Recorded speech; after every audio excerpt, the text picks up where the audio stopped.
که چېرې دلته چاول یې پخېدلی یا بل څه پروګرام وای بیا خو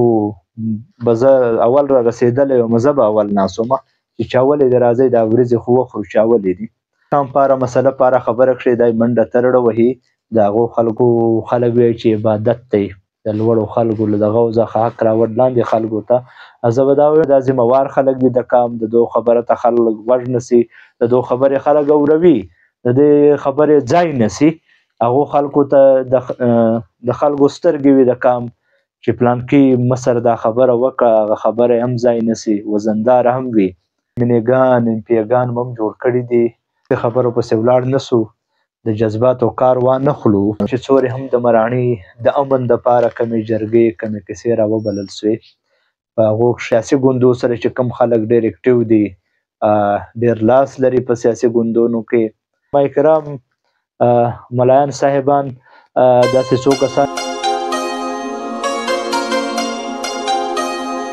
السلام علیکم ورحمت الله وبرکاتو جلیل شیراني یم د ویډیو مقصد مدا نه دی چې زه یو ګوند ټارګټ کړم یا د یو مخصوص ګوند زه ملاتړ کړم بلکل مدا مقصد نه دی خبره دلته دا ده چې دلته چا کار کړی دی چا نه دی کړی کار چا د کام په مسله کې منډه ترړه وهلې ده چا څه داسې نور بنیادي سهولتونه دا خاورې له دا کام له راوړي دي او که نه او په څو پیرې بیا موږ پاس کړي دي خلک د چا پکښې درې پیرې مینېګان پکښې ایم پی هم جوړ سوی دی چې د هغې باوجود موږ کم خلکو له دا پکار ده چې چا کار کړی دی او که نه دی کړی موږ له د دې څخه څه فایده را رسېدلې ده یا نه ده را رسېدلې او بله خبر دا چې موږ په کامي ستونزو کې چې کوم د کام مسلې دي او کامي خلک راپورته دي کامي منډې ترړې وهي نوټ له چا څخه غواړي او بیا هم د کام پاره مسله پاره خبره کښې دی منډه ترړه وهي د هغو خلکو موږ څه تعریف څه په ښه نامه م یاد کړي دي او که نه نور خو یې مه کوه نه خو د ووټ غوښتی دی نه د موږ ووټ هغه ته ورکړو چې په کامي منډو ترړو کې هغه ځان ستړی کړی دی د هغې صله یا دا کام دغه سړي صرف په خوله څه صفت تعریف یې کړی دی او که یې نه دی کړی داسې خو زموږ چې کوم دی ډېرې مینېګان امپیګان هم جوړ کړي دي د علاقه کښې دنیا مسلې دي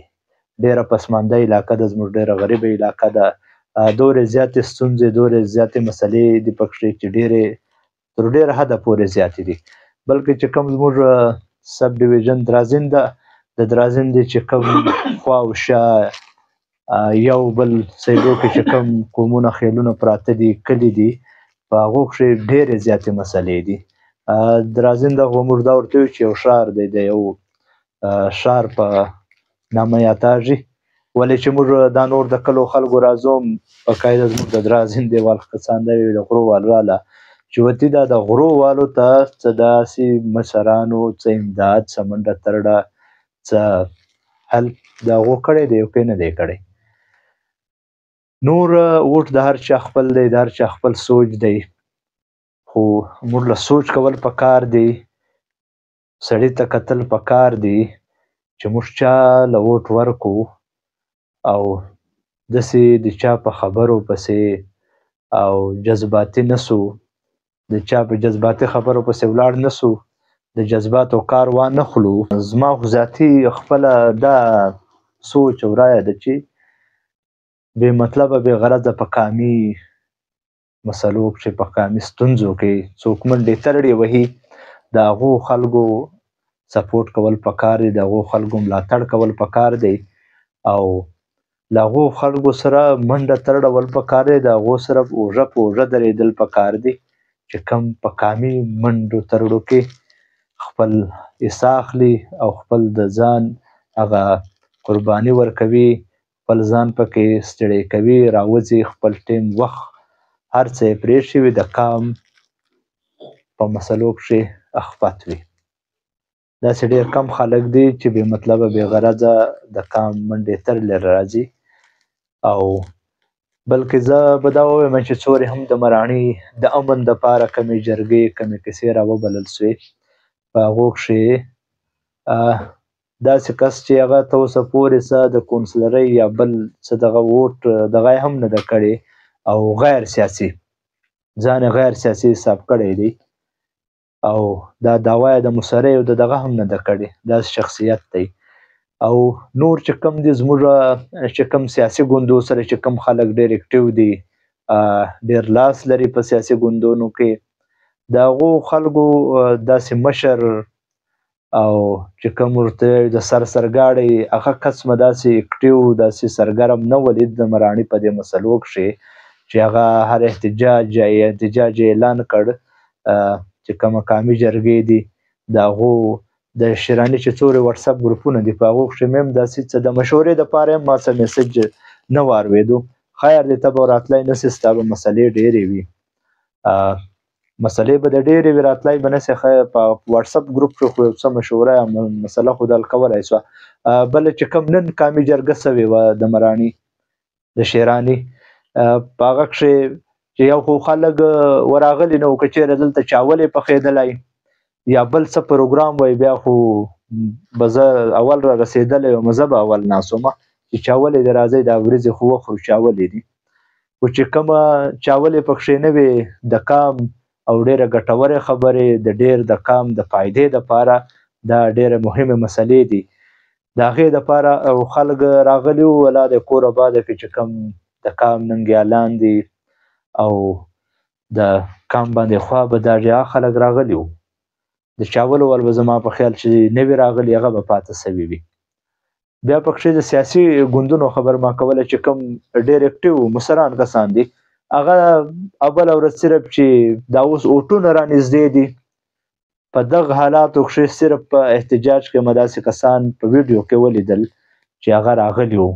ښه دي چې دا ټیم کې هم دوی راله خیر دی هغه د ووټ ذریعه یا بله کیسه کتاره به وي الیکشن چې کوم موسم دی د الیکشن سیزن یې دی دوی راغلي وو څه احتجاج کوي ځان چې کوم ریلۍ یې ایستلې وه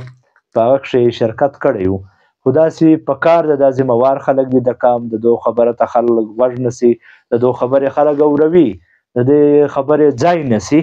هغو خلکو ته د خلکو سترګې وي د کام چې پلانکي مصر دا خبره وکړه هغه خبره هم ځای نیسي وزنداره هم وي خو که چېرې زموږ داسې کامي مصران هغه په دو کیسو کتارو کار نه لري پکښې علما کرام ملایان صاحبان داسې څو کسان ډېر اکټیو کسان دي سرګرم چې د کام په مسلو کښې په هر احتجاج په هر دغه کښې راځي خو چې کوم مین ما خبره وکړه چې مطلب د ګوندونو سره ډېر نږدې دي کار څورې څو پیرې موږ جوړ کړو زموږ ته اوسه پورې لکه داسې علما کرام ته ټکټ نه سو میلاو د ایم پی ای کوم شیراني وي یا د ایمینې خو بهرحال بیا هم چې کامي مسلې دي که څوک د هرې پارټۍ د هرې دغه سره تعلق لري د هر ګوند سره زموږ کامي مسله یو ده موږ یو یو یو شیراني یو په کامي مسله کښې بیا سیاست خو خلک وایي چې عبادت دی د لوړو خلکو له دغو څخه حق راوړ لاندې خلکو ته زه به دا وایم چې د قوم له حق راوړل د قوم حق غوښتل د قوم امن دا عبادت دی دا څه ګناه نه ده کوم چې دا نسل پرستي ګناه ده او نسل پرستي چې کوم دی په اسلام کې نشته که د هر رنګ والیو د مسلمانۍ په کلمې ورونه یو موږ سره او بهرحال ووټ را روان دی داسې ستاسې چې کوم دی ووټ کمزوری دغه مه ګڼئ چې زما په ووټ به د پلانکي څه وسي یا د پلانکي څه نور ستاسې په خپله پوهه یاسته چې چا فایده راوړې د چا نه ده راوړې چا څه کار کړی دی هر چا خپل سوچ دی او د سوشل میډیا زمانه ده الله د موږ پوهه کړي چې چاته هم خپل زړه ویایي د ووټ زه دا نه درته وایم چې یو پارټۍ ته یې ورکړئ و دغه ته یې ورکړئ د هر سړي خپله مرضي ده په خپله هوښیار دی هر سړی او په داسې ځای کې د ووټ دغه وکړئ چې تاسې زړه ضمیر یې مني چې کوم سړي ته هم دغه کار د خلکو په خبرو پسې مه ځئ ما د خپل سوچ خپل فکر وکړه چې زما ووټ زه چاته ورکړم ستا په ذهن ستا په ضمیر څوک ښه دی د خپل ووټ هلته کاسټ کړه هغه کس ته یې ورکړه او مننه مهرباني الله مو خوشحاله اباده لره چې هر ځای یې